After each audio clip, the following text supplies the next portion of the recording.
हरि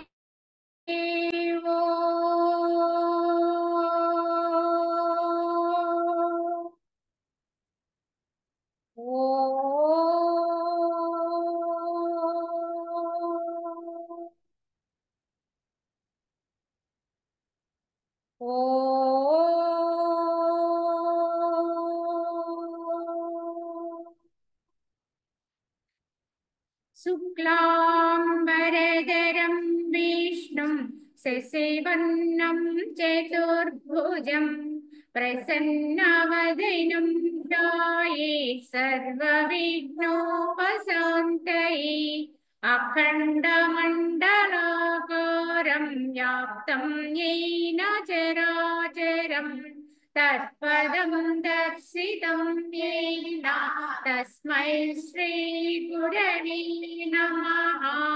ॐ गुरुर्ब्रह्मा गुरुर्विष्णुः गुरुर्देवो महेश्वरः गुरुसाक्षात् परं ब्रह्म तस्मै श्रीगुरवे नमः। वन्दे परब्रह्मचिदात्मकं सद्वन्दे गुरुं शान्तमुमेशमीशं वन्दे शिवानन्दगुरुप्रवीरं वन्दे सदा ज्ञानपिवन्दनीयाम् अनन्तसुखदातारमखण्डानन्दविग्रहं दयालुमतिसन्तुष्टं वन्देऽहं मम सद्गुरुं रागादिरोगां सततानुषक्त न शेषकाया प्रवृता न शेषान् औत्सुक्यमोहारतिदान् जिघाना यः पूर्ववैद्याय नमोऽस्तु तस्मै यः पूर्ववैद्याय नमोऽस्तु तस्मै। ఓం శ్రీరామచంద్ర పరబ్రహ్మణే నమః. శ్రీ వశిష్ఠ గీత ఉత్పత్తి ప్రకరణము. ఈ ఉత్పత్తి ప్రకరణములో చిత్త చికిత్సా విధానంలో చెప్పుకుంటూ ఇంద్రజాలోపాఖ్యానం అనేది మనం ప్రారంభించుకున్నాం. ఈ జరుగుతూ ఉండగా ఒక ఇంద్రజాలికుడు రాజ్యసభలోకి ప్రవేశించి ఆ రాజుగారిని వశపరుచుకుని ఆయన్ని ఒక ఇంద్రజాలం చూపిస్తారు. ఒక మోహపరిచినటువంటి సన్నివేశాన్ని ఆయన కాంచేలా చేస్తాడు.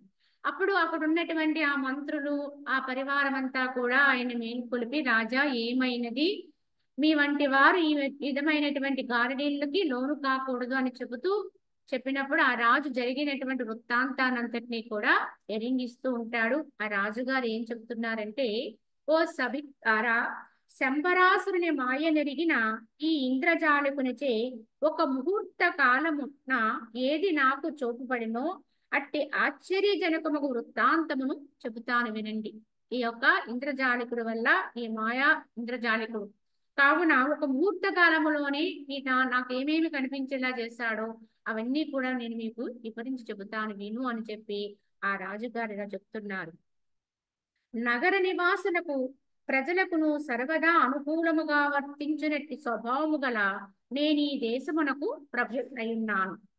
మరియు స్వర్గమందలి సుధర్మ సభయందు ఇంద్రుని వలె నేను ఈ సభయందు ఆసీనుడై ఉంటిని. నేను చూసినటువంటి ఇంద్రజాలములో కూడా నేను ఈ యొక్క దేశానికి ప్రభు అయి ఉన్నాను. అదే విధంగా ఈ యొక్క స్వర్గమందలి సుధర్మ సభ అంటే ఇంద్రుని వలె, ఆ యొక్క సభలో ఇంద్ర సభలో ఇంద్రుని వలె నేను ఈ సభలో ఈ యొక్క సింహాసనాన్ని అధిష్ఠించి ఉన్నాను.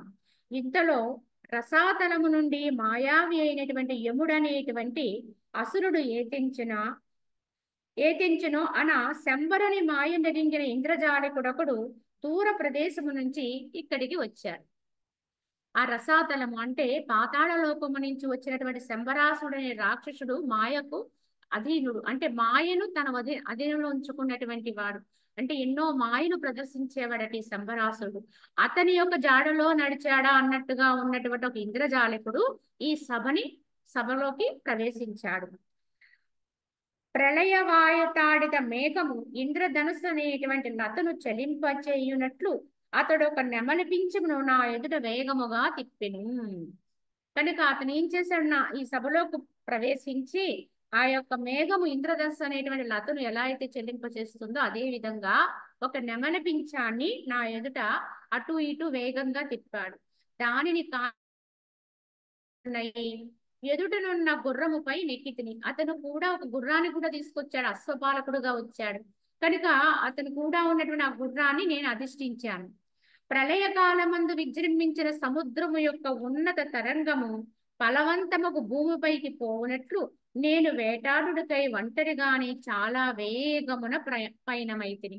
ఆ గుర్రాన్ని అధిష్ఠించినటువంటి నేను ఎంత వేగంగా అంటే, ఒక ప్రళయకాలం వస్తే సముద్రం ఎలా అయితే విజృంభించి విరుచుకు పడుతుందో, ఆ తరంగాలన్నీ కూడా భూమి మీదకి ఎలా అయితే ఎంత వేగంగా అయితే చొచ్చుకుని వస్తాయో అంత వేగంగా నేను ఆ గుర్రాన్ని అధిష్ఠించి వేటాడుటకై ఒంటరిగాని చాలా వేగంగా బయలుదేరాను.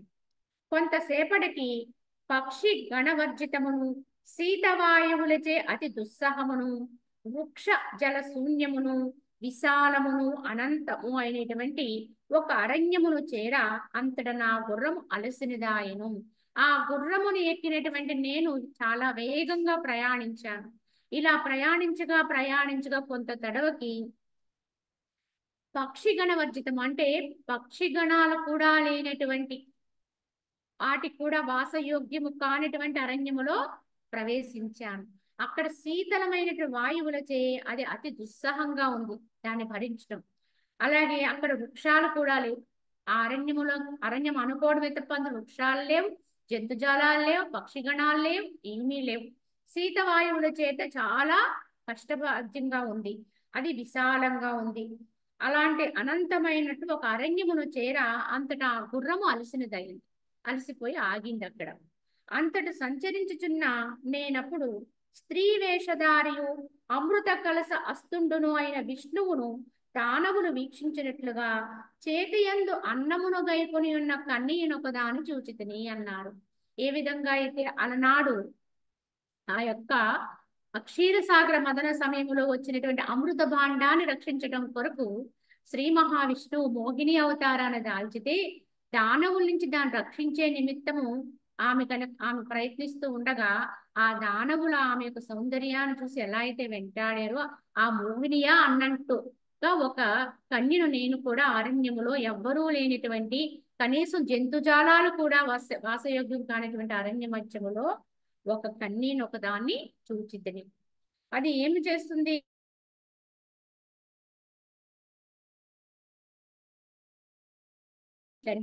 ఓ బాలిక, ఈ విపత్ సమయమున నాకు ఈ అన్నమును పెట్టుము. ఈ యొక్క కష్ట సమయంలో విపత్తు, ఇక్కడ ఎవ్వరూ లేరు కనుక ఇక్కడ ఉండడానికి ఉంది కనుక నాకు ఈ విపత్తు సమయంలో నీ దగ్గర ఉన్నటువంటి అన్నాన్ని నాకు ఇయ్యము. దీనుల దుఃఖమును తొలగించు వారి సంపదలు వృద్ధి పొందును కదా అని ఆమెను అడిగాడు. ఎందుకంటే ఎవరికి ఏది అవసరమో దాన్ని గుర్తించి గనక సహాయం చేస్తే వారి సంపదలు వృద్ధి అవుతాయి కదా అని చెప్పి ఆయన ఆ యొక్క బాలికతో పలికాడు. అది విన్నటువంటి ఆ కన్య ఇలా చెప్తుంది. ఆ కన్యక ఏమంటుంది? ఓ హారకేయూరధారి, నేను చండాల కన్యకను. మీరు ఎన్నో హారాలవి ధరించి ఉన్నటువంటి ఓ రాజా, నేను ఒక చండాలిక కన్యకను. మరియు మనుజ అశ్వగజ మాంసములు భక్షించు అతి క్రూరమైనటువంటి రాక్షసి వంటి దానిని. ఇక నేను భక్షించేది ఏమిటంటారా? ఈ మనుజుల్ని, అశ్వాల్ని, గజాల్ని ఇత్యాది వాటి మాంసాన్ని భక్షించే క్రూరమైనటువంటి రాక్షసి జాతి వంటి దాన్ని. కావున నా ఆహారము నీకు భుజింప యోగ్యమైనది కాదు అని చెప్పి ఆమె బదులు చెప్పింది. నా దగ్గరున్న ఆహారం మీరు తీసుకోకూడదని చెప్పింది. అయితే ఓ ప్రభు, నీవు నా భర్తవైనచో నీకు ఈ అన్నము నొసంగెదను. కానీ ఒక ఉపాయం ఉంది. కావున ఏమిటా ఉపాయం అంటే, నేను చండాలికంజని కనుక నన్ను పరిణయం ఆడితే కనుక నీవు నా భర్త అయితే కనుక నీకు నీ అన్నాన్ని నేను ఇవ్వటానికి సరిపోతాను. ఏలయన్నా నా వంటి సామాన్యులు గొప్ప ప్రయోజనము లేకయే ఇతరులకు ఉపకారము చెయ్యదు. కనుక నేను నీకు అన్నాన్ని ఇవ్వాలంటే అంటే నేను నా వంటి సామాన్యులు ఎంతో ప్రయోజనం ఉంటే తప్ప ఎవరికి ఏ సహాయం చెయ్యరు. కావున నా దగ్గర ఉన్నటువంటి అన్నానికి ఇవ్వాలంటే నీవు నన్ను పెండ్లాడాలి అని చెప్పి ఒక షరతు పెట్టింది. అప్పుడు నేను ఆమెతో ఇట్లంటిని, ఓ సూరత, అట్లే నేను నీ భర్తనయ్యేదను. ఆపత్కాలమున కుల జాతి ధర్మములు ఎవ్వడు కూడా విచారింపడు. కనుక నాకు ఇప్పుడు ఈ అన్నం లేకపోతే మరణిస్తాను. కావున దాని కొరకు నేను తప్పకుండా నీ వివాహం చేసుకుంటాను, నీ భర్తనవుతానని చెప్పి ఆ రాజు బదులు చెప్పాడు. స్త్రీ వేషధార్యకు విష్ణువు అమృతమందరి సగము భాగమును ఇంద్రునికి ఇచ్చినట్లు ఆ కన్య అన్నమునందరి సగము భాగము ఆ రాజుకి ఇచ్చింది. కనుక తన దగ్గర ఉన్న అన్నములో సగ భాగాన్ని ఆ రాజు కొసంగింది. క్షుధార్తుడైనటువంటి ఆకలితో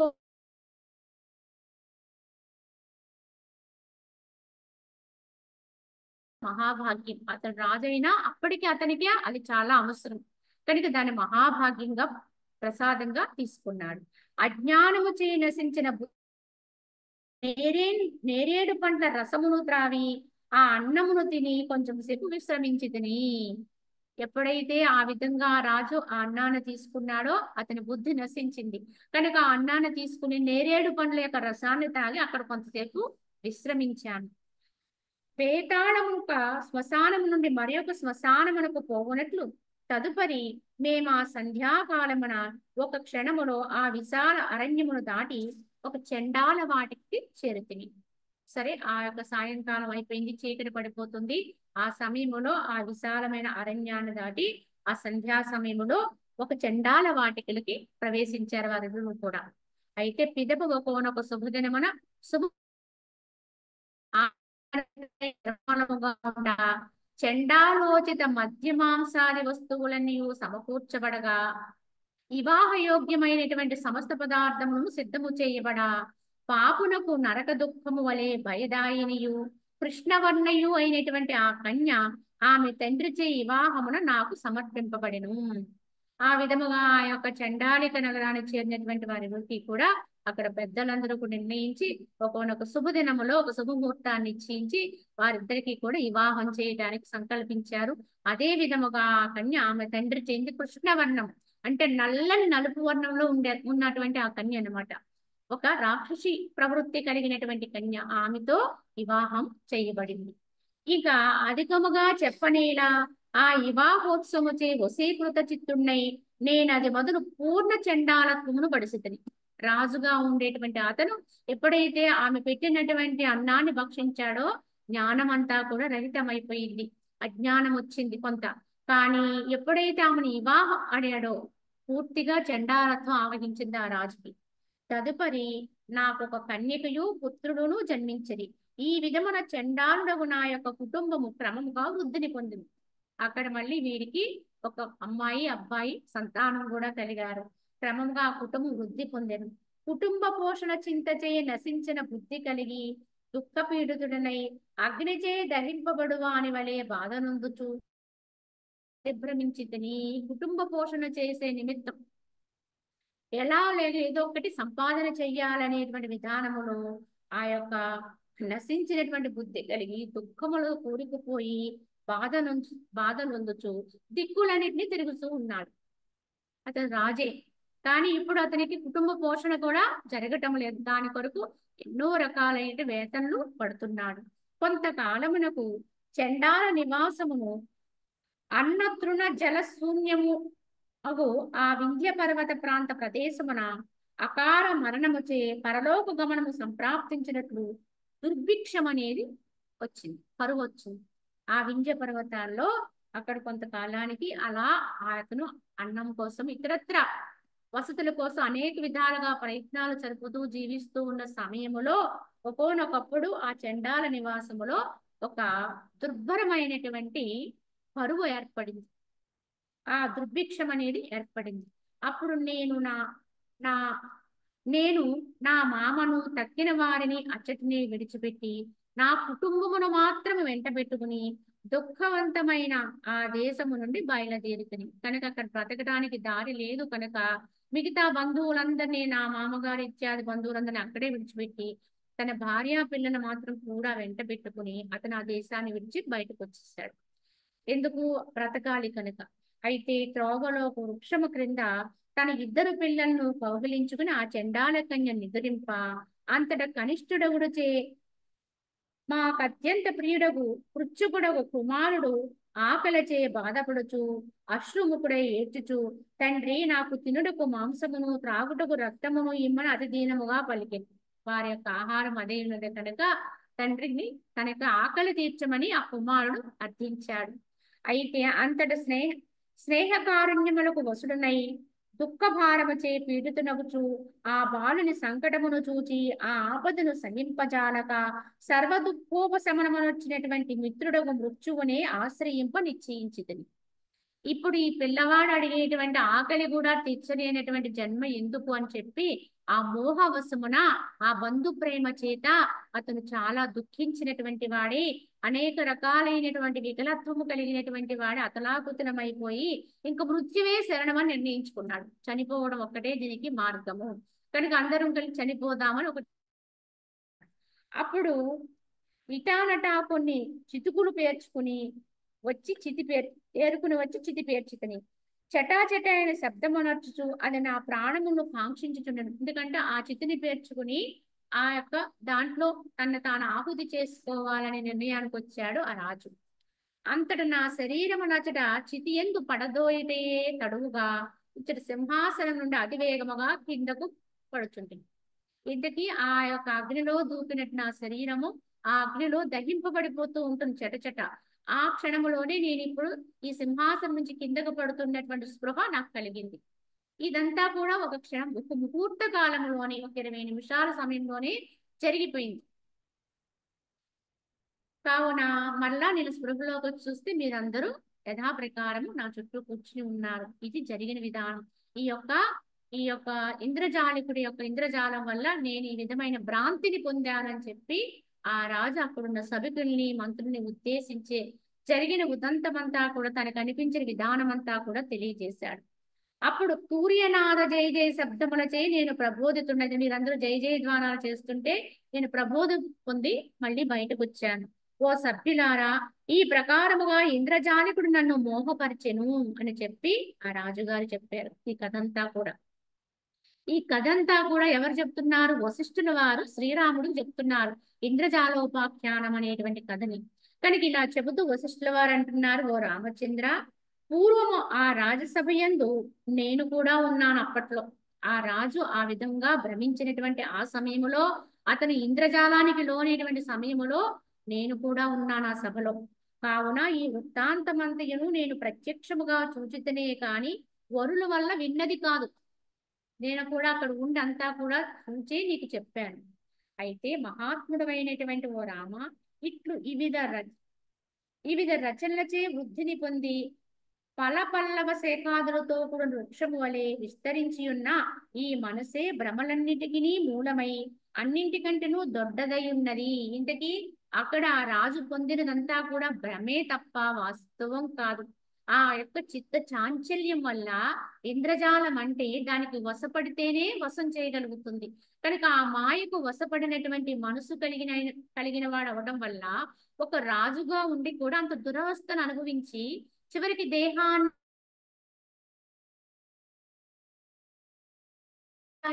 ఆకలికి అలమటించవలసిన పరిస్థితి ఏర్పడింది. ఒక చండాల కన్యకతో సహవాసం చేయవలసిన పరిస్థితి ఏర్పడింది.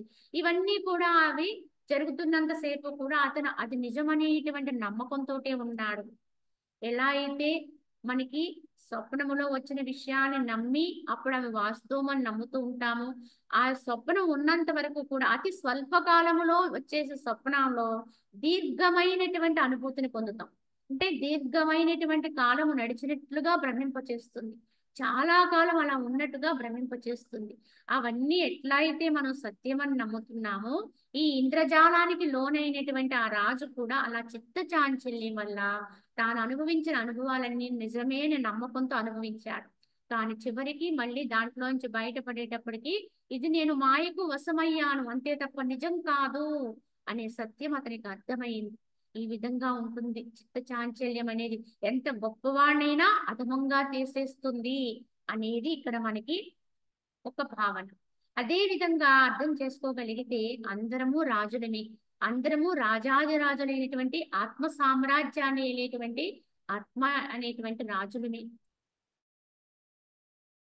ఉండవలసినటువంటి ఒక స్థితిలో ఉండవలసిన ఆత్మస్థితిలోంచి మాయకు లోనవ్వడం వల్ల, అంటే ఎలా అయితే ఆ రాజు ఇంద్రజాలంలోకి, అంటే ఆ మాయకి, ఆ మోహములకి లోనవ్వడం వల్ల ఎలా అయితే అధోగతి పొందాడో, అదే విధముగా ప్రతి వారము స్వతహాగా స్వయంగా అయి ఉన్నటువంటి ఆత్మస్థితి నుంచి దిగజారిపోయి ఏం చేస్తున్న ఆ మోహానికి లోనైపోయి అందులో అదే నిజమనే భ్రాంతికి లోనయ్యి, తద్వారా మనము ఏమవుతున్నాం, జన్మ పరంపరలకి లోనయ్యి అనేకమైనటువంటి విషయాల యొక్క అనుభవాలకి లోని ఈ యొక్క భ్రమలతోటి ఇక్కడ ఎన్నో రకాల దుఃఖాలను అనిపిస్తూ, నేను ఇంత అదో అంటే ఇన్ని రకాలైన దుఃఖాలని నేను పొందుతున్నానని భ్రాంతిలో పడిపోయి హీనత్వాన్ని పొందుతున్నాం, చండాలత్వాన్ని పొందుతున్నాం.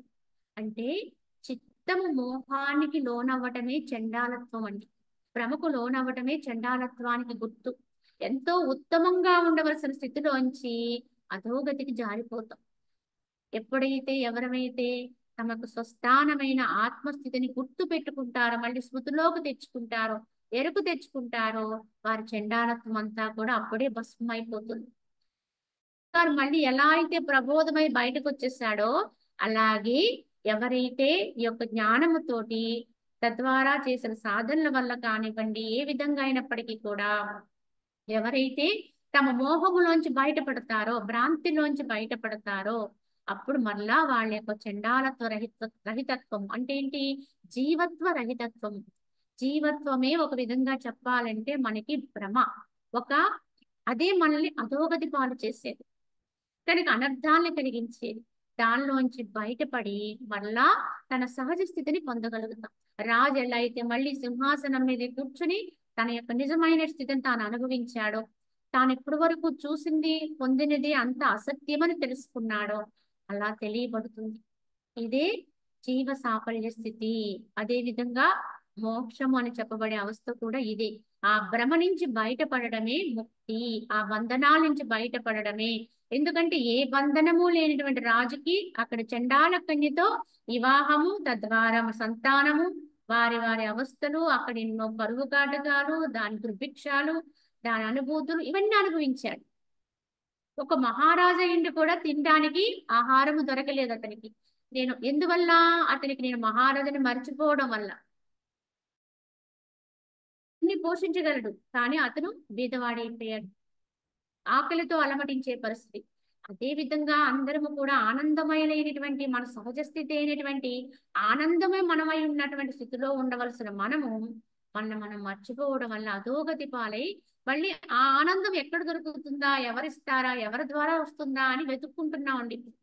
ఆ వెతుక్కుని ఇక్కడ మనం ఈ భ్రమలోనే ఈ విధంగా వర్తించి ఇక్కడతో సహవాసం చేసి ఇక్కడే మళ్ళీ సంబంధ బాంధవ్యాలు కల్పించుకుని అందులో ఎక్కడైనా మళ్ళీ ఆనందం వస్తుందేమో అని వెంపర్లాడి మనము ఈ బంధనాన్ని పెంచుకుంటూ ఉంటాం. చివరికి ఏదో ఒక రోజుకి దాని నుంచి విరక్తి చెంది, ఎలా అయితే ఆ రాజు అక్కడ అనుభవిస్తున్న అవస్థలకి వైరాగ్యంతో విరక్తి చెంది దేహాన్ని నశింప చేసుకోవాలనే నిర్ణయంతో ఎలా అయితే చితి పేర్చుకున్నాడో, అలాగే ఈ చిత్తానికి కూడా ఏమి రావాలి, వైరాగ్యం రావాలి, విరక్తి రావాలి. ఇంకెంతకాలం ఈ అనుభవాలు ఎంతకాలం, ఇంతేనా, ఇలా వెతుక్కోవడమేనా, నిరంతరం కొట్టుకోవడమేనా అనేటువంటి ప్రశ్న దానికి వచ్చి దీని నుంచి బయటపడటానికి ఏదైనా మార్గమా అని ఆలోచిస్తే తన్ను హతం చేసుకోవడం రాజు నిర్ణయించుకున్నట్లుగా ఇక్కడ చిత్తము తన్ను ఆహుతి చేసుకోగలిగితే, ఈ మనస్సు అనేది తాను ఎలా అయితే ఆ చిత్తి పేర్చుకుని రాజు అందులోకి ఆహుతయ్యాడో, అదే విధంగా ఇక్కడ ఆహుతవ్వాల్సింది ఎవరు, మనస్సు, ఈ చిత్తమే. ఇది గనక ఆహుతి అవ్వగలిగితే మళ్ళీ తన స్వస్థానము తనకి సిద్ధమైపోతుంది, తన ఆత్మస్థితి తనకి ఎరుకైపోతుంది. మళ్ళీ రాజుగారు ఎలా అయిపోయారో అలాగే మళ్ళీ నువ్వు యథార్థమైనటువంటి ఆత్మ సామ్రాజ్యానికి అధినేతగా నువ్వు తెలుసుకోగలవు. ఈ విధంగానే మనము ఈ యొక్క ఇంద్రజాలోపాఖ్యానం దానిలోంచి ఒక మంచి సందేశాన్ని తీసుకోవాలి. కావున వశిష్ఠుల వారు ఇలా శ్రీరాముడికి బోధ చేస్తూ ఈ విషయానంతటినీ కూడా ఎరుకుపరిచారు. అయితే ఇంకా ఆయన ఇలా చెప్తూ శ్రీరామచంద్రుడితో, ఓ రామచంద్ర, వాసనారూపములకు అనేక దోషములచే మలినమై అసత్తైనటువంటి మనోవృత్తి బాలిక బేతాళమును విస్తరింపచేయనట్లు దుఃఖమును విస్తరింపచేస్తూ ఉంటాయి. ఎందువల్ల, ఒక దుఃఖము నుంచి ఇంకొక దుఃఖం, ఇంకో దుఃఖము నుంచి ఇంకో దుఃఖం పొందుతూనే ఉంటాం. ఎన్ని దుఃఖాలు అనుభవిస్తూ ఉంటామో అంత అజ్ఞానములో ఉన్నట్టు లెక్క, అంత భ్రమలో ఉన్నట్టు లెక్క. ఎందుకంటే ఈ యొక్క దుఃఖానికి కారణాలు ఎవరు సృష్టించుకుంటున్నారు అంటే బయట కాదండి సృష్టి, మన అంతరములో మనమే సృష్టించుకుంటున్నాం. మన మనసుతో మనమే భావన చేసి అనేక అనుమానాలకి లోనై, సంశయాలకి లోనై ఎన్నో దుఃఖాలకి మనమే నిలయంగా అంటే అక్కడి నుంచి సృష్టించుకుని అనేక దోషముల చేత ఎలా అయితే మలినమై మలినమవుతామో, అలానే ఈ అసక్తి అయినటువంటి మనోవృత్తి కూడా ఈ విధంగానే మలినమవుతూ ఇంకా మలినంలోకి వెళ్ళిపోతుంటది, ఇంకా దిగజారిపోతూ ఉంటది, ఇంకా అసక్తులోకి చొచ్చుకుని పోతూ ఉంటది, గుణాలకు లోబడిపోతూ ఉంటది. దాని వశం చేసుకోకపోతే అది అనర్థాలనే కలిగిస్తుంది ఎప్పటికీ కూడా. కానీ ఎవరికైతే వాసనాక్షయమైతే కనుక, దానిలో ఏ వాసనలు లేకుండా ఉండగలిగితే కనుక, అట్టి నిర్వాసనారూపమై కళంకరహితమై స్వాభావిక సద్రూపమును పొందినదైనటువంటి మనోవృత్తి సూర్యకిరణము అంధకారము నశింపచేసినట్లుగా మహాదుఃఖమును క్షణకాలములో నశింపచేసి వేస్తుంది. ఇన్ని దుఃఖ పరంపరలో ఉన్నటువంటి ఈ యొక్క చిత్తము ఎప్పుడైతే వాసన లేకుండా అవుతుందో, ఈ వాసనలే మన యొక్క సంకల్పాలకి, కోరికలకి మూలమండి. అసలు మూలములో ఎక్కడో కొద్దిసేపు మనము చూచిందో, విన్నదో, తిన్నదో దాని యొక్క మోహానికి లోనవుతుంది మనసు. ఇది బాగుంది అంటే తప్పకుండా దానికి సంబంధించిన వాసన మన లోపలికి వచ్చినట్టే.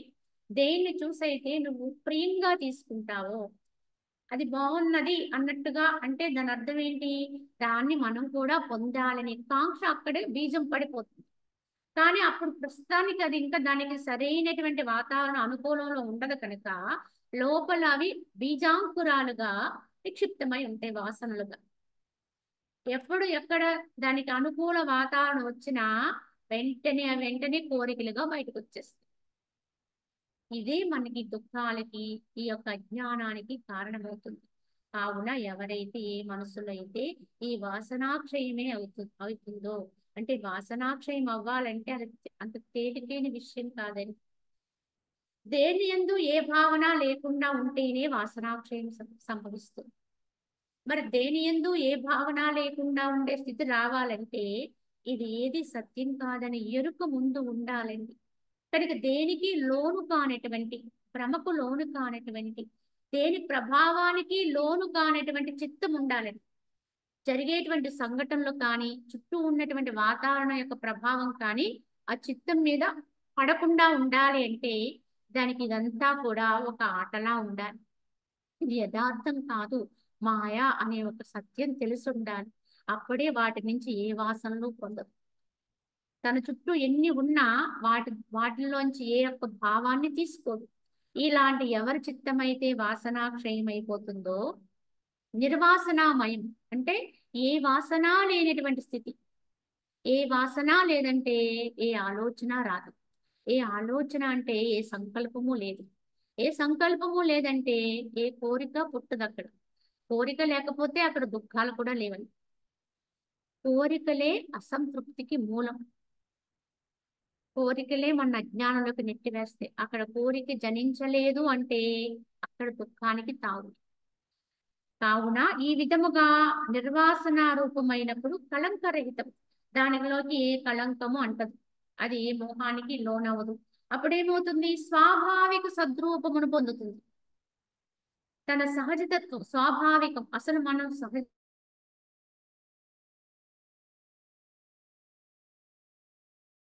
లేకుండా ఉంటాయో వాసనలు, భ్రాంతులు, కోరికలు, తద్వారా వచ్చే దుఃఖాలు అన్ని నివృత్తి అయిపోయినటువంటి స్థితిలో ఖాళీ. ఇక ఒక తెల్ల కాగితంలో అయిపోతుంది ఆ యొక్క చిత్తం, ఆ మనసు. దాని మీద ఇంకేమి లిఖించబడి ఉండవండి, రాతలు ఉండవు. అది పరిశుద్ధమైన మనస్సు. ఇదే మనకి ఏ ఒక్క మతమైనా చెప్పేది, బోధించేది. కనుక పరిశుద్ధమైనటువంటి మనసుని సంపాదించండి, మారు మనసు పొందండి అని మనకి అన్య జాతుల వారు ఉపదేశం చేస్తుంటారు. ఎవరు చేసినా, ఎన్ని మతాల వాళ్ళు చేసినా భగవంతుని యొక్క అనుభూతి రావాలంటే ఈ స్థితి ఉండాలి. కనుక దీన్ని మరీ మనకి హెచ్చరించి చెప్తూ ఉంటారు. కనుక అక్కడికి పరమాత్మ యొక్క ఆహ్వానం ప్రస్ఫుటం అవ్వాలి, ఉన్నదన్నట్టుగా ప్రస్ఫుటం అవ్వాలంటే అక్కడ ఇంకొకటి ఏమీ లేకుండా అయిపోవాలి, శుద్ధి అయిపోవాలి, విశుద్ధం అయిపోవాలి. కనుక ఎప్పుడైతే అలా అవుతుందో అప్పుడు స్వాభావికమైన సద్రూపము పొందగలుగుతుంది. స్వాభావిక తాను ఏమయ్యిందో అది అప్పుడు ప్రకటితమవుతుంది. దానికి ఉన్న ఆవరణలు అడ్డంకులన్నీ ఏమి, మాయలు లేవు, మర్మాలు లేవు, ముసుగులు లేవు, అక్కడ వేసేయడానికి ఆవరణలు ఏమీ లేవు, ఉన్నది ఉన్నట్టుగా నిరావరణం. ఇదే యథార్థమైన దిగంబరత్వం, సహజమైనటువంటి స్థితి, ఏ అంబరము లేనటువంటి స్థితి, ఏ ఆచ్ఛాదన లేనటువంటి స్థితి, స్వాభావికంగా తాను ఎలా ఉన్నాడో అలా ఉండగలిగేటువంటి స్థితి. స్వాభావికంగా తాను ఎలా ఉన్నాడంటే పుట్టిననాడు వాడు ఏ యొక్క ఆదరణ లేదు కనుక, ఆచ్ఛాదన లేదు కనుక అదండి అనుకోవడం పొరపాటు. ఇక్కడ దేహాన్ని ఉద్దేశించి చెప్పేది కాదండి ఇది, దేహానికి పరిమితమైనది కాదు ఇది, ఇది ఆత్మకు సంబంధించినది. కనుక ఆత్మకు ఆవరణ, ఆత్మకు ఆచ్ఛాదన, అదే జీవత్వము. కనుక అదే మనకి బంధమోహాలు ఇవన్నీ కూడా ఆవరణ. ఎప్పుడైతే అవన్నీ తొలగిపోతాయో లోపల ఉన్నది ఉన్నట్టుగా ప్రస్ఫుటమవుతుంది, స్వచ్ఛందంగా సహజంగా ఎలా అయితే పొందినదవుతుందో అప్పుడు ఏమవుతుందంటే ఈ మనోవృత్తి ఎలా ఉంటుంది ఆ స్థితి కలిగితే అంటే సూర్యకిరణం అనేది ఒకటి ఎప్పుడైతే ప్రకాశం ఉదయకాలంలో సూర్యోదయం అయితే అప్పటి వరకు ఉన్నటువంటి అంధకారం అంటే చీకటి ఎలా అయితే పటాపంచలైపోతుందో నశింపబడుతుందో అదే విధముగా ఈ స్థితి ఎవరికైతే అనుభవ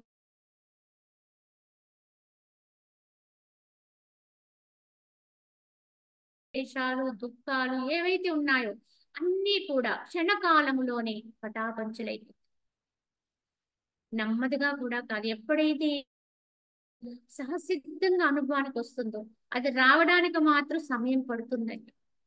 సూర్యోదయం అవడానికి ముందు తప్పనిసరిగా కొంత సమయం ఆ యొక్క సూర్యుడు వస్తున్నాడు అని చెప్పే సంకేతాలు వస్తాయి. నెమ్మదిగా ఆయన ఎప్పుడైతే ఉదయం అనేది జరుగుతుందో క్రమంగా ఒక్కసారి సూర్యుడు ఉదయించాడంటే చీకట్లు ఒక క్షణకాలములో ఒక నిమిషం కాలంలో తెల్లారిపోయినట్లుగా అనిపిస్తుంది. అదే విధముగా ఈ యొక్క జ్ఞానం అనేటువంటి తేజస్సు రావడానికి సమయం పడుతుంది. క్రమంగా క్రమంగా క్రమంగా అది ఉత్పన్నమవుతూ ఉంటుంది.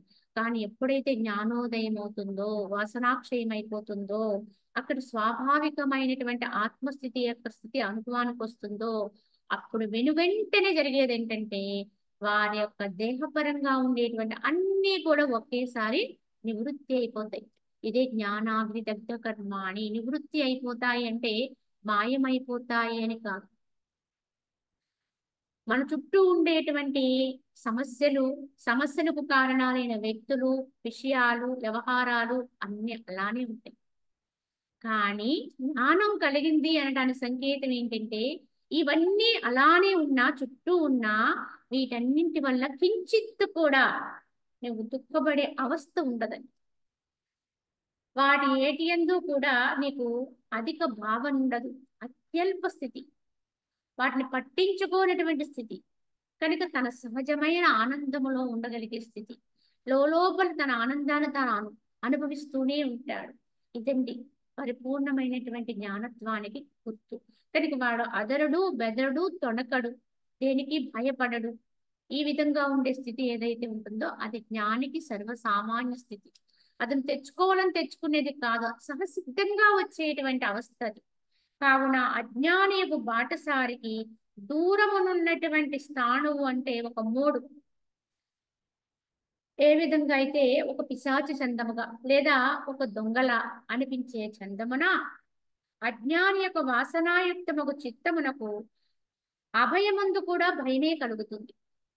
అంటే భ్రమ అయినటువంటి వారు ఉన్నారు అనుకోండి, లేదా ఒక బాలకుడు ఉన్నాడు, వాడికి భ్రమ ఉంది, సరిగా చూడలేడు. తను ఒక రాత్రి సమయం, ఆ రాత్రి సమయంలో వాడి ఇంటిలో నుంచి బయటకు వచ్చాడు అవసరం కోసం. వచ్చేటప్పటికి అక్కడ ఒక దొంగ నిలబడి ఉన్నాడు అని చెప్పి అతను భ్రమించాడు, ఉన్నాడు అని నమ్మాడు. కనుక అతను ఎంతో భయపడ్డాడు.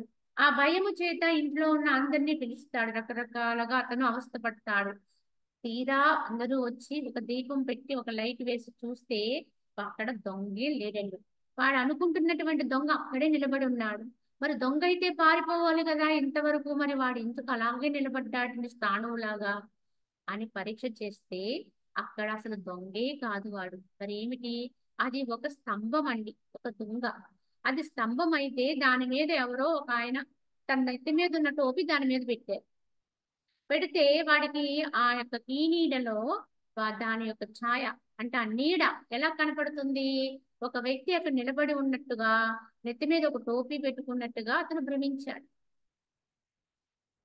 ఎందువల్ల అతను ఆ భయం లోపల ఉంటుంది అతనికి, ఆ చిత్తములు భ్రమించి ఆ దొంగ ఉన్నాడు అనేటువంటి విధానంలో అతనికి ఎంత భయాన్ని పొందాలో, ఎన్ని అనర్థాలు పొందాలో అన్నీ పొందుతాడు. ఏమిటిది?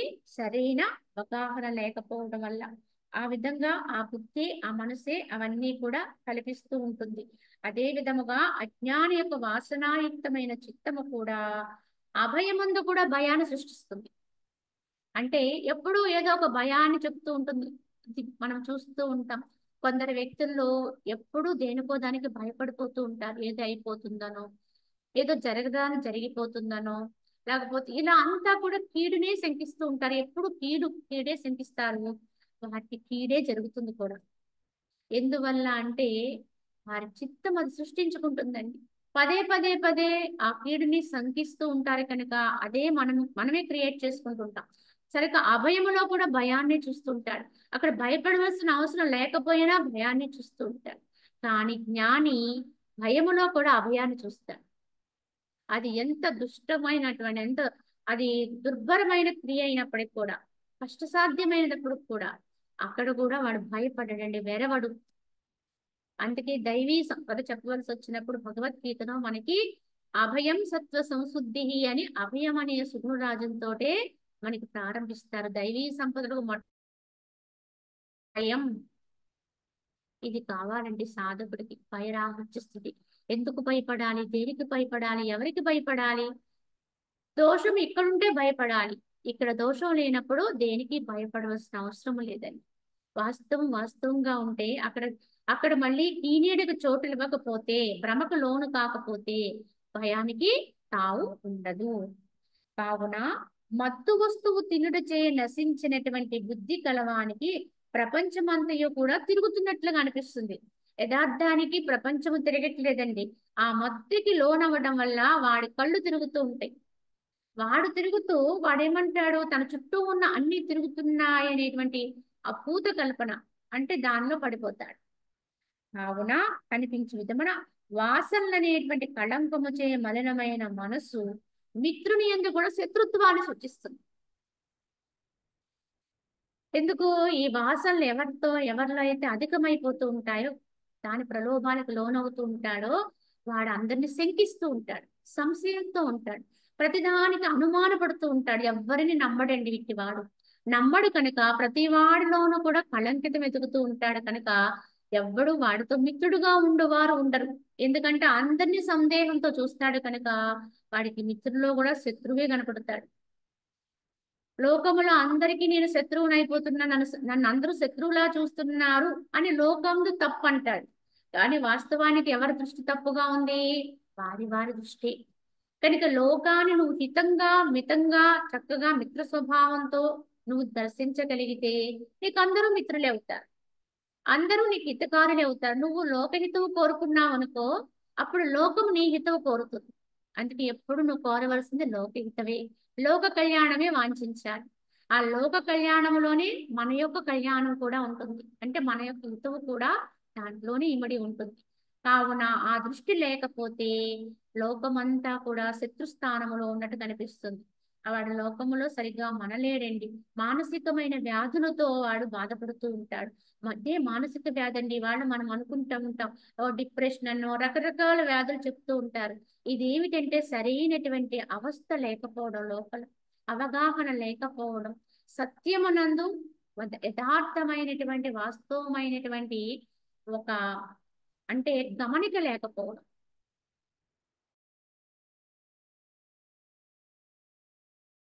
వారు నమ్మరండి.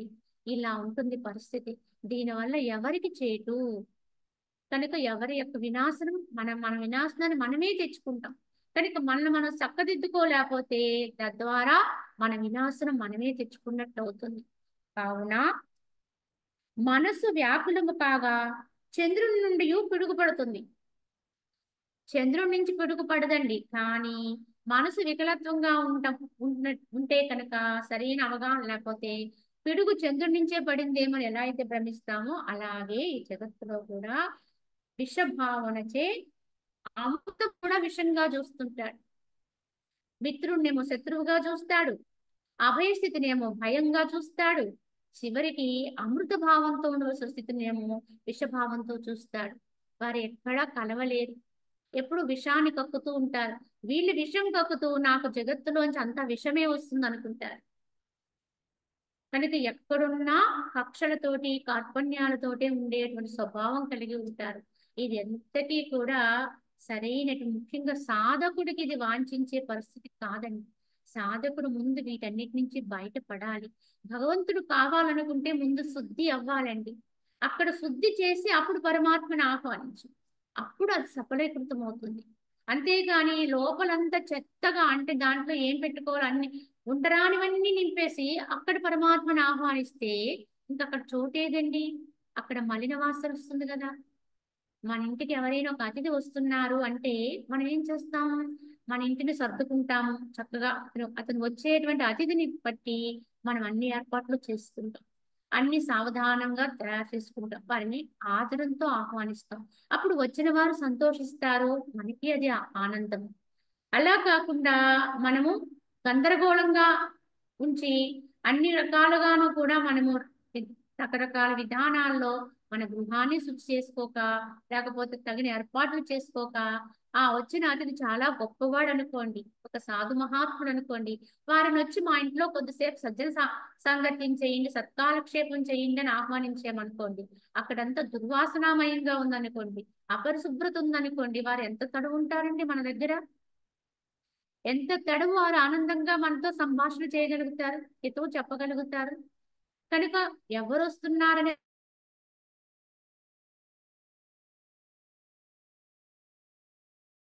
అంటే మన అంతరంగములోకి పరమాత్మను సుస్థిరం చేసుకోవాలనేటువంటి విధానములో మరి ఆహ్వానం పలకాలంటే ముందు మన అంతరంగం, మన మనస్సు ఎంత పవిత్రంగా ఉండాలి, ఎంత శుచిగా ఉండాలి అనేది మనం అర్థం చేసుకోవాలి.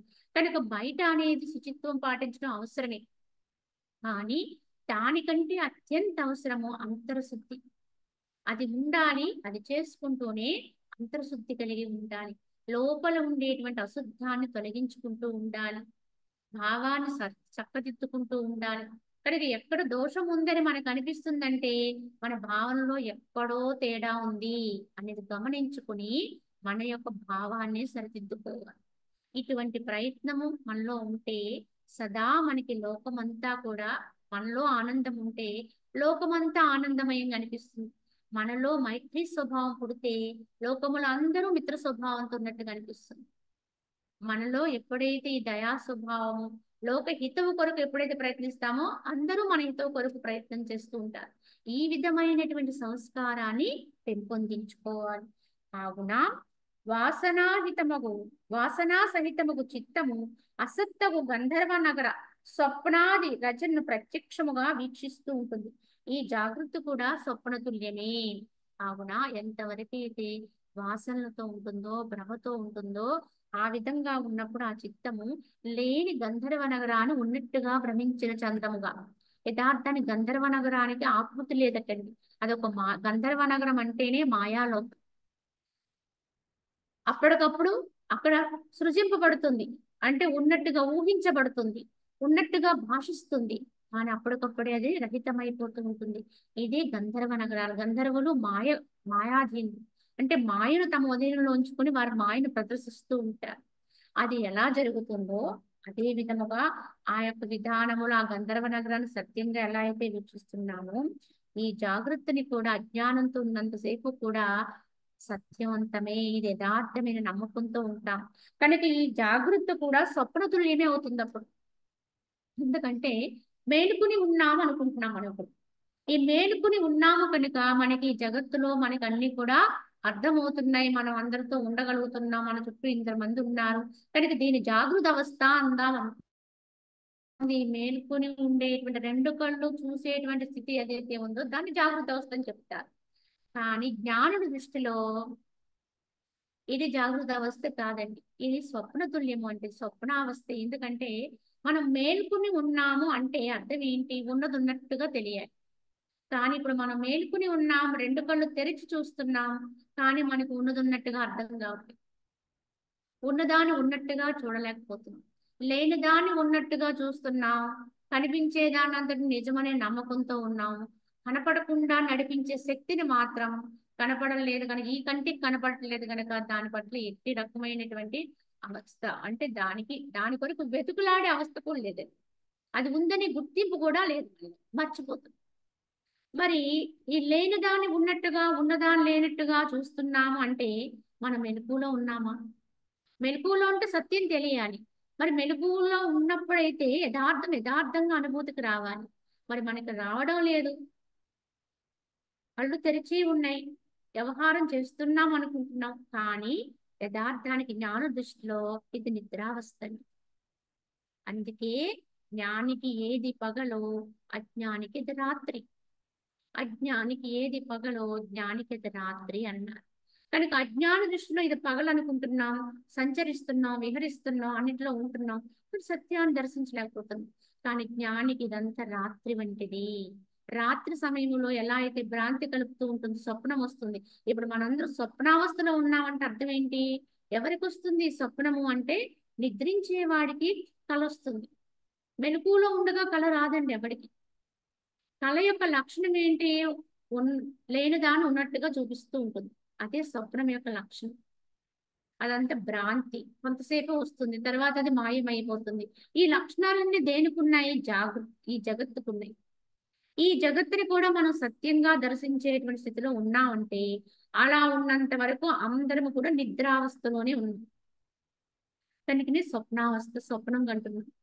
మరి ఎప్పుడు మనకి యథార్థమైన మెలకువ అంటే, దీన్ని ఎప్పుడైతే నీవు ఉన్నది ఉన్నట్టుగా గుర్తించే స్థితి వస్తుందో, వాస్తవాన్ని వాస్తవంగా దర్శించగలిగే స్థితి వస్తుందో, కనిపిస్తు కదులుతున్నట్టుగా అనిపించిన దాన్ని దీన్ని కదలనట్టుగా చూస్తావో, కదలకుండా ఉన్నట్టుగా ఉండి అంతటిని నడిపిస్తుంది చూడండి, ఆ శక్తిని దర్శించగలుగుతా నేర్చుకున్నట్టు.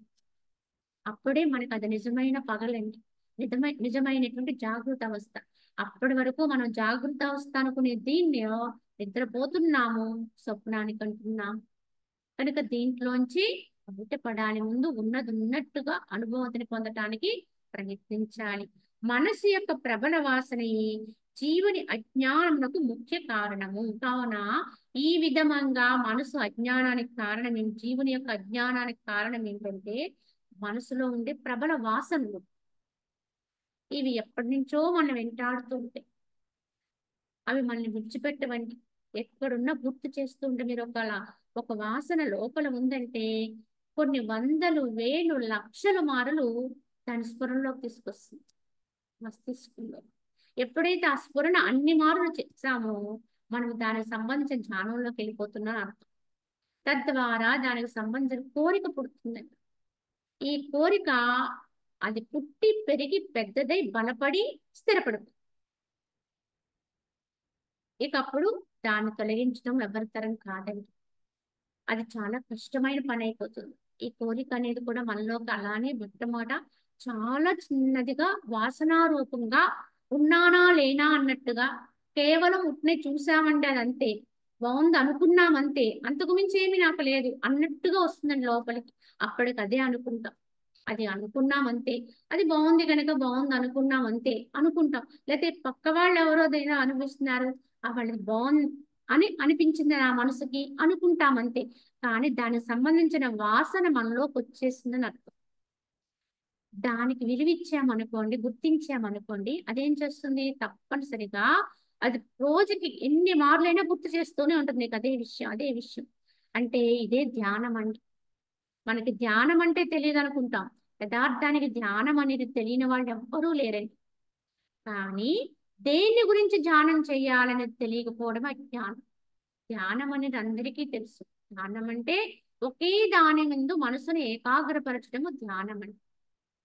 కానీ మనము సామాన్య విధానం ఉన్నప్పుడు కూడా మన మనసు యొక్క వాంఛితం ఏదైతే ఉందో, కోరిక ఏదైతే ఉందో, అది తీరే వరకు దాన్ని ధ్యానిస్తూనే ఉంటాం ఎన్ని మారులైనా.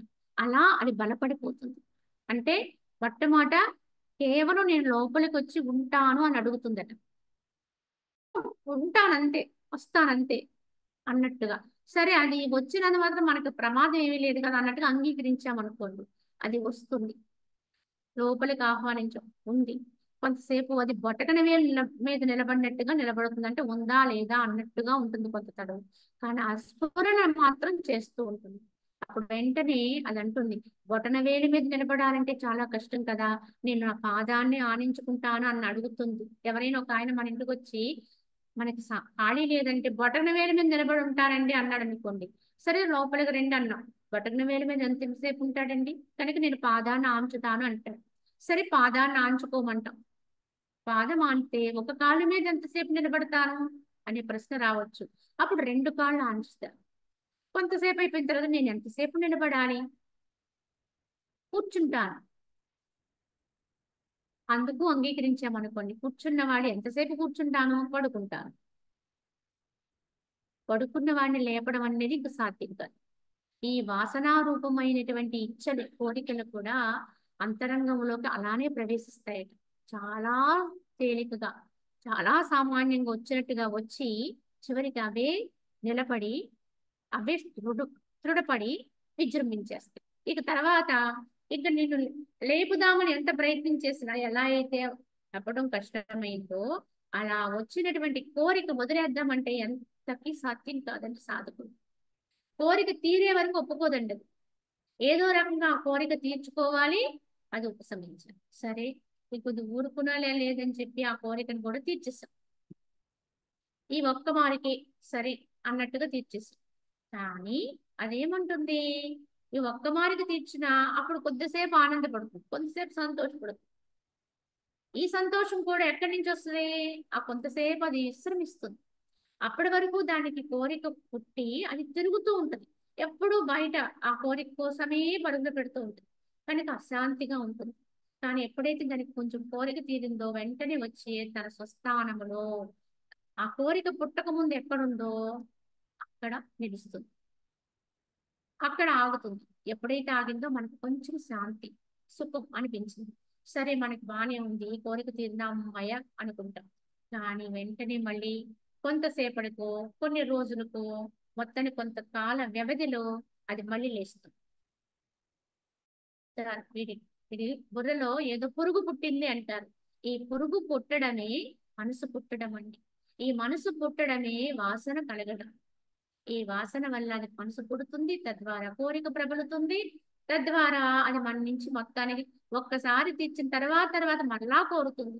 సరే ఒక్కసారి కన్నాం కదా అని మనం ప్రశ్నించుకుంటే, ఒక్కసారి తీర్స్తేమి 10 సార్లు తీర్చుకుంటే ఏమి, కనుక అది తప్పు కాదు, ఎన్నిసార్లైనా అదే అన్నట్టుగా ప్రలోభ పెడుతుంది. ఇలా మనల్ని నెమ్మదిగా అధోగతిలో తీసుకొస్తుంది. ఎవరు, ఈ మనసే. జయాన్ని పొందలేకపోతే, దాన్ని జయించలేకపోతే ఇంత అనర్థానికి దారితీస్తుంది. కానీ మనసును జయించడమే సాధనలో ప్రప్రదమైన అంశం అండి. ఇంక సాధన అంటేనే వేరే ఏమీ లేదండి. మిగతా మిగతా మనము దేహరీత్యా చేసేటువంటి అన్ని రకాలైనటువంటి సాధనా క్రమాలు కూడా దాని ఆంతర్యం ఏమిటి, ఈ మనసును జయించడం కోసమే. ఎవరెవరికి ఎలా శమిస్తుందో తెలియదు కనుక ఇన్ని రకాల సాంప్రదాయాలు ప్రవేశపెట్టారు. నువ్వు ధ్యానం చేస్తావా, యోగాభ్యాసం చేస్తావా, సత్కర్మాచరణ చేస్తావా, అంటే ఎల్లప్పుడూ ఆ క్రియల్లో సజ్జన సాంగత్యం, ఆ సత్కర్మాచరణలో ఉంటూ ఉంటావా, భగవత్కర్మల్లో లీనమై ఉంటావా, భజన చేస్తావా, లేదా పురాణ కాలక్షేపం చేస్తావా, ఏం చేస్తావో చెయ్యి. కానీ అన్నింటి యొక్క మూలార్థం మాత్రము ఈ యొక్క మనసుని అధీనంలో ఉంచుకో, దాని యొక్క అవస్థని గుర్తించడం, తను తానుగా ఉంచుకోవడం. ఇది ఉంటేనే ఏ యొక్క సాధనా క్రమమైనా ఫలిస్తుంది, ఏ సాధనా విధానమైనా. ఇది లేకపోతే మానసిక ఏకాగ్రత లేనటువంటి ఏ సాధనైనా వ్యర్థం. దాన్ని సాధించలేకపోతే, ఈ మనస్సుని కనుక అధీనంలో పెట్టుకోలేకపోతే, దాన్ని ఏకీకృతం చేయలేకపోతే, మీ ఎన్ని సాధనలు చేసినా అవి మనకి తగినటువంటి ఫలితాన్ని ఇవ్వవండి. ప్రయత్నమే తప్ప ఉపయోగం ఉండదు, నిష్ఫలమైపోతూ ఉంటాయి.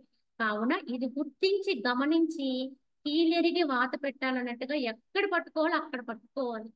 అప్పుడు ఆ సాధన చాలా లక్ష్యాన్ని చేరుస్తుంది. మిమ్మల్ని చాలా తేలిగ్గా సునాయాసంగా మన లక్ష్యానికి మనల్ని చేరుస్తుంది.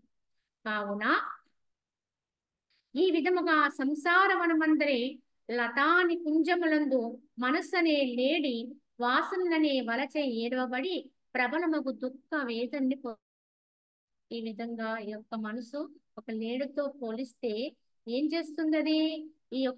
ఈ వనములో సంసార వనం ఇది. ఈ వనములో లతా నికుంజములందు మనస్సు అనే లేడి వాసనలనే వలలతో చిక్కుకుని పోయి ఏడవబడి ప్రబలమైన దుఃఖ వేదన పొందుతుంది. అనేక దుఃఖాలు అనిపిస్తుంది. ఏ జీవుని యొక్క దృశ్య వాసన విచారణ ఛేదింపబడినదో అట్టి వానికి మేఘ రహిత సూర్యుని యొక్క ప్రకాశం వలె జ్ఞాన ప్రకాశం విరాజిల్లుతుంది. కనుక ఏ జీవుల్లో అయితే ఈ దృశ్య వాసన విచారణ బలాన్ని పెంపొందించుకోవాలి. ఎందుకంటే దృశ్యవాసన శమించాలంటే తప్పకుండా అక్కడ విచారణ ఉండాలండి. ఎందుకు వదిలేయాలో తెలియాలండి. మనకి ఏదైనా ఒకటి వదిలేయాలి, మనసు దాన్ని విడిచిపెట్టాలి, దాని పట్ల కాంక్ష పోవాలి దానికి అంటే ముందు అసలు ఎందుకు విడవాలో దానికి అర్థం అవ్వాలి. దానివల్ల ఎంత లాభమో అలాభమో ఉపయోగము లేదో దానికి తెలియాలంటే మార్గం విచారణ చేసుకోకపోతే మనసుకి సత్యం అర్థం కాకపోతే ఎప్పటికీ అది కేవలము అదివి పెట్టి చెప్తే అది వినదండి, విన్నా ఉపయోగం ఉండదు. కావున ఆ విచారణ చేత ఎప్పుడైతే ఛేదింపబడుతుందో అట్టి వారికి ఎప్పుడైతే మేఘాలు తొలగిపోతే సూర్యుని యొక్క ప్రకాశం బయటకు వస్తుందో అలా జ్ఞాన ప్రకాశం ఉద్భవిస్తుంది. ఎవరిలో అయితే ఈ విచారణా బలం పెరిగి ఈ దృశ్యవాసన అనే మేఘాలు తొలగిపోతాయో అప్పుడు వారిలో ఉండేటువంటి సహజతత్వం బయటకు వస్తుంది. ఇది మనము అభ్యాసం ద్వారా సాధించాలి. కాబట్టి ఓ రామచంద్ర, మనసే మానవుడు కాని తుచ్చమగు దేహం అనేది మానవుడు కాదు అన్నారు ఇక్కడ. మననము చేయగలిగే వాడే మానవుడండి. మానవుడు అనే పేరే మనసులో నుంచి వచ్చింది. కావున మననం చేసేటువంటి స్థితి కలిగిన వాడు ఈ యొక్క మానవుడు. మనువు యొక్క సంతానం కనుక మానవుడయ్యారని ఒక సిద్ధాంతం చెప్తారు. అయితే ఈ మనసే మానవుడు అనబడతాడు. ఎందుకంటే మనసు యొక్క విధానమే ఆ మనిషి యొక్క వ్యక్తిత్వాన్ని గుర్తింపచేస్తుంది. పలానా వ్యక్తి అని మనం గుర్తుకు రాగానే ఆ పేరు ఏది చెప్పినా అప్పుడు వారి యొక్క చర్య కానీ వారి విధానం కానీ ఏదైనా గుర్తు పెట్టుకుని పలానా వ్యక్తి అని కానీ వాళ్ళు గుర్తుకొస్తూ ఉంటారు. అంటే ఆ చర్యకి కారణం ఎవరు? ఆ మనస్సే. ఒకే పేరు కలిగినటువంటి ఎంతో మంది ఉంటారండి, కానీ అందరి యొక్క స్వభావం ఒక్క విధంగా ఉండదు, అందరి యొక్క వ్యక్తిత్వం ఒక్కలా ఉండదు. ఎందుకంటే లేదండి, అలాగే రూపాల్లో ఏమీ లేదు, కానీ వారి వారి యొక్క మానసిక విధానం ఉంది చూడండి, ఆ మనసు యొక్క అజ్ఞానం యొక్క స్థితి ఉంది చూడండి, దాని ప్రభావం చేత వారి వారి చేష్టలు మారుతాయి, వారు వ్యవహరించే వ్యవహారం మారుతుంది, వారు పలికే మాట మారుతుంది, అన్ని మారుతాయి. కనుకనే ఒక మాటతో ఒక శబ్దంతో ఒక వ్యక్తిని సూచిస్తే ఒక పేరుతో ఏ వ్యక్తి అంటే అదే పేరు కలిగిన ఇద్దరు ముగ్గురు ఉన్నారనుకోండి, ఇందులో ఎవరు అని ప్రశ్నిస్తాం. ఫలానా అనగానే మనకు గుర్తొచ్చేది ఏంటంటే ఆ వ్యక్తి యొక్క వ్యవహారం, వారి యొక్క చేష్టలు, వారి విధానం గుర్తొస్తుంది. వారి విధానాన్ని బట్టే వాళ్ళని గౌరవిస్తాం తప్ప వాళ్ళ పేరుని బట్టి వాళ్ళ రూపాన్ని బట్టి అయితే కాదండి. ఎవరిమైనా సరే ఇది గుర్తించాలి. జగత్తులో మనం అనుభవించేది ఇది. కనుక ఎవరినైనా సరే గుర్తించడానికి ఆధారం ఏమిటి అంటే వ్యక్తిత్వం అండి. ఈ వ్యక్తిత్వానికి ఆధారం ఏమిటి? మనసు. ఈ మనసే అన్నిటికీ మూలం. ఈ మనసు వల్లే వాడి వ్యక్తిత్వం మార్పు చెందుతూ ఉంటుంది. కావున మనసే మానవుడు కానీ కనబడేటువంటి ఈ రూపం అంటే దేహం అనేది మానవుడు కాదు అన్నారు వశిష్ఠ మహర్షి. కావున దేహము కాదు, ఈ దేహం అనేది జడం, ఒక బొమ్మ. ఈ బొమ్మకి ఏమీ తెలియదు, అది ఎలా ఉండమంటే అలా ఉంటుందంతే. ఆ మనసు దీంట్లోకి వచ్చి ఏ రకంగా తిప్పితే అలా తిరుగుతుంది, ఏ రకమైనటువంటి చర్య కల్పిస్తే ఆ చర్య చేస్తుంది. కంటిని నిర్దేశించేస్తే మనసు కన్ను చూస్తుంది. కనుక చూసిన దాన్ని చూసి ఆనందపడేది ఎవరు? కన్ను కాదండి. కన్నుల పండుగ అంటాం, కంటి నిండా చూడాలంటాం, కానీ కన్నుల పండుగ కన్నేం పండుగ చేసుకోదు. కంటికి ఏం తెలియదు. కంటి వెనకాలన్న మానసిక శక్తికి తెలుసు. కనుక అది అది సంతోషపడుతుందంటే అక్కడ ఆ మనసు సంతోషపడుతుంది. ఆ మనసు సంతోష పెడితే ఆ వెలుగు కంటిలోకి వస్తుంది. మనిషిలో ఉన్న వెలుగు కంటి ద్వారా ప్రదర్శితమవుతుంది. అంతే తప్ప ఇక్కడ కన్ను వెలుగుతుంది, కన్ను సంతోషపడుతుంది అనేది కాదండి. అలాగే యావత్తు ఈ జడమైనటువంటి ఈ దేహం కూడా ఒక మట్టి బొమ్మ మాదిరిదే. కావున ఇది దేహము జడము. దాని ఎందని మనసు జడమును కాక చైతన్యమును కాక రెంటికిని విలక్షణమై ఉన్నది. కావున ఈ లోపల ఉన్నటువంటి అంటే ఇదొక జడము. దీంట్లో ఏముంది ఇంకా చైతన్యము అంటే శక్తి. దీనికి ఆధారం ఏంటి? ఇది ఏది చర్య చేయాలన్నప్పటికీ కూడా శక్తి ఉండాలి. ఆ శక్తి లాంటిదే మన లోపల ఉండేటువంటి ఆ చైతన్యం. ఈ చైతన్యం ఎప్పుడు అది ఏమీ చేయదండి. కేవలం చైతన్యం ఉంటుందంటే తప్ప అది ఏమీ చేయదండి. కేవలం అది పని చేస్తూ అది ఎప్పుడు తన యొక్క శక్తిని విడుదల చేస్తూ ఉంటుంది. కానీ ఈ రెండింటికి మధ్యలో ఎవరుంటారండి అంటే అదే మనసు. ఆ చైతన్యమే ఆత్మ, అదే యథార్థం, అదే వాస్తవము, అది ఎప్పుడు ఉంటుంది. అది ఎప్పుడూ సుస్థిరమే. అది అందరిలో ఉంటుంది, అన్నిటిలో ఉంటుంది, ఎప్పుడు ఉంటుంది, అది ఏమి చేయదు. అది కేవలం ఉంటుంది, శక్తి ప్రవాహం ఎప్పుడు జరుగుతుంది. కానీ ఈ రెండిటికి మధ్యలో మనకి ప్రమామాత్రంగా ఉద్భవించేదే ఈ మనస్సు. ఈ మనసు అనేది ఉండడమే, ఆ ఉన్నటువంటి మనసు వచ్చి దేహాన్ని పట్టుకుంటే ఈ మట్టి బొమ్మను పట్టుకుని ఇది నేను అని వర్తిస్తే అది అహంకారం. ఈ అహంకారంతో ఉన్నంత వరకు లోపల ఉన్నటువంటి ఆ శక్తిని మనము జీవుడు అంటాం. అహంకారంతో ఈ దేహ భావనతో ఉన్నంత వరకు ఆ చైతన్యాన్ని జీవుడు అంటున్నామండి. ఎప్పుడైతే ఈ అహంకార రాహిత్యం అవుతుందో, వాస్తవం తెలియబడుతుందో, ఈ జడాన్ని వదిలేసి చైతన్యాన్ని పట్టుకుంటుందో మనసు, అప్పుడు ఆత్మ అవుతుంది. అంతే తేడా. కావున ఈ చైతన్యం రెంటికి కూడా విలక్షణమై ఉంటుంది అది. కావున దాని అందరి మనసు ఈ జడము కాదు, చైతన్యము కాదు. ఎందుకంటే జడముకి ఏమి తెలియదు, చైతన్యానికి ఏమి అవసరం లేదు. ఇది మట్టి బొమ్మ, అది దానికి రెండోది అవసరం లేదు. అది ఎప్పుడు అది తన సహశక్తితో ఉంటుంది. అది కాక మరొకటి లేదు. కనుక దానికి ఏమీ లేదు.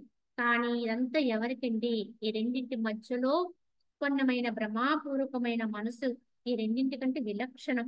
ఈ జగత్తంతయు మనసే అయి ఉన్నది. ఆకాశము, పృథివి, వాయువు, మహత్తును అన్ని కూడా మనసే.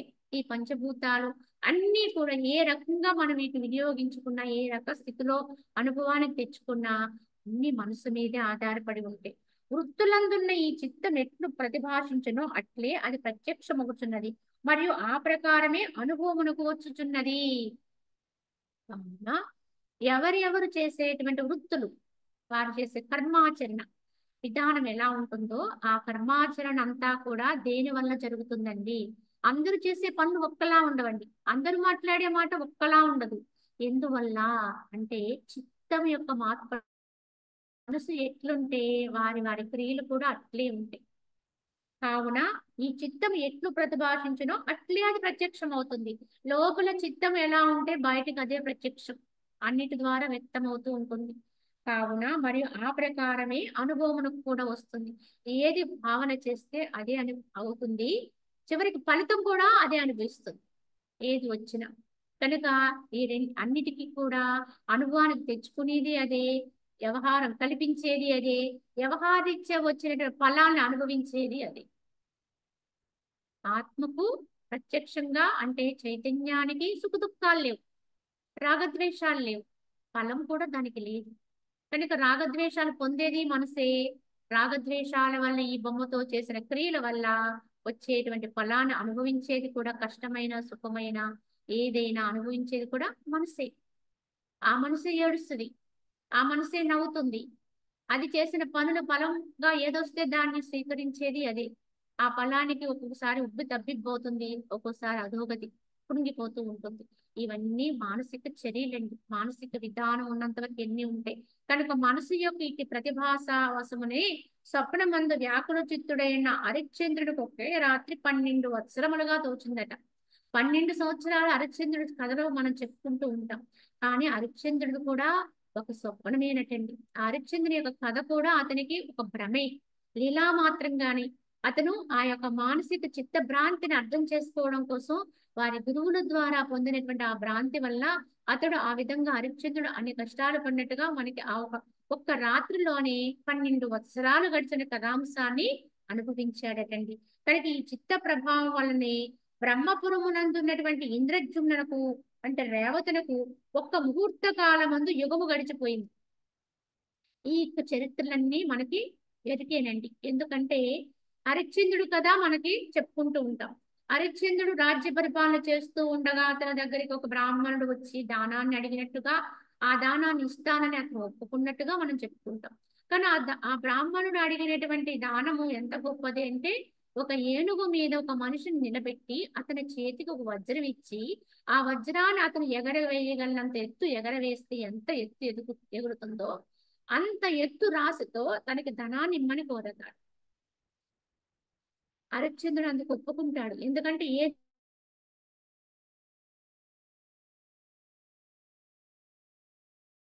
ఒప్పుకుని తద్వారా అంత ధనము తన దగ్గర ఉంది కనుక అతను అంగీకరించాడు.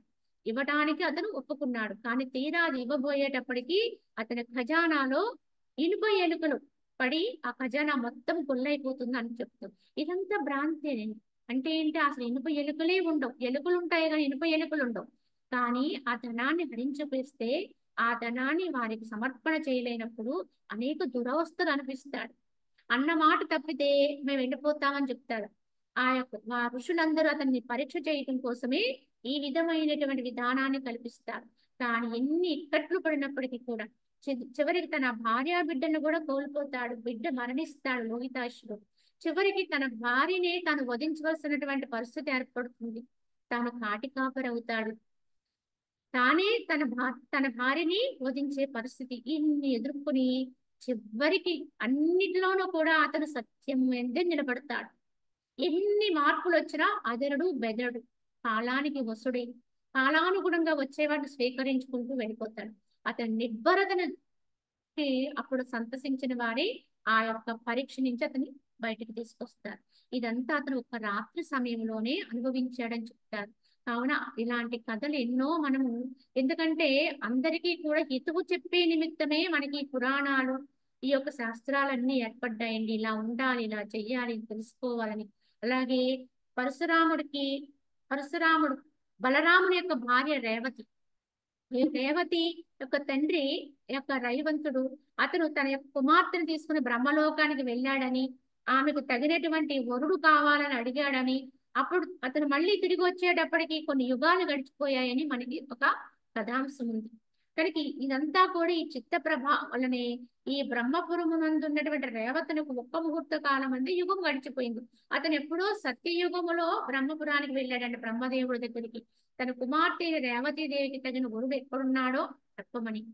కానీ అతను మళ్ళీ ఒక మాట అడిగి తిరిగి వచ్చేటప్పటికి మధ్యలో త్రేతాయుగం గడిచి ద్వాపరయుగం వచ్చేసింది అని చెప్తారు. ఈ విధంగా ఇదంతా కూడా సాధ్యమేనా అంటే సాధ్యమేనండి. ఇదంతా చిత్త భ్రాంతి. ఈ చిత్తము ఎన్ని చిత్రాలన్నా సృష్టించగలుగుతుంది. ఈ రోజు కూడా మనం అనిపిస్తామండి ఇలాంటివి ఎన్నో. మన చిత్తము యొక్క ప్రభావానికి లోనైతే అనంత కాలాన్ని స్వల్పకాలంలో అయిపోయినట్టుగా చూస్తాం, లేదా స్వల్పకాలాన చాలా కాలం వరకు అది మన అవుతుంది. ఈ కాలం ఏదైనా ఇక్కట్లో ఉన్నాం అనుకోండి, కాలం చాలా మందమైపోతుంది. ఎలా గడుస్తుంది, ఏవైనా విపరీతమైనటువంటి అనారోగ్యము, శారీరక బాధలో, ఇతరత్ర కష్టాల్లో ఉన్నాం అనుకోండి, కాలం ఎప్పుడు గడుస్తుందా అన్నంతగా స్తంభించిపోయినట్టు అనిపిస్తుంది. అదే మనసుకి ఒక ఉల్లాసంతో ఉందనుకోండి, క్షణకాలములు అయిపోయినట్టు అనిపిస్తుంది. ఇదంతా మానసిక భ్రాంతి. ఈ విధంగా మనం గుర్తిస్తే ఏదైనా సృష్టించగలదని ఈ విధంగా చెబుతూ వశిష్ఠ మహర్షి శ్రీరామచంద్రుడికి ఈ చిత్త విధానాన్ని కూడా తెలియజేస్తున్నారు. ఇందులో మిగతా భాగాన్ని మనం రేపటి భాగంలో తెలియజేసుకుందాం. హరి ఓం తస్సత్. ఓం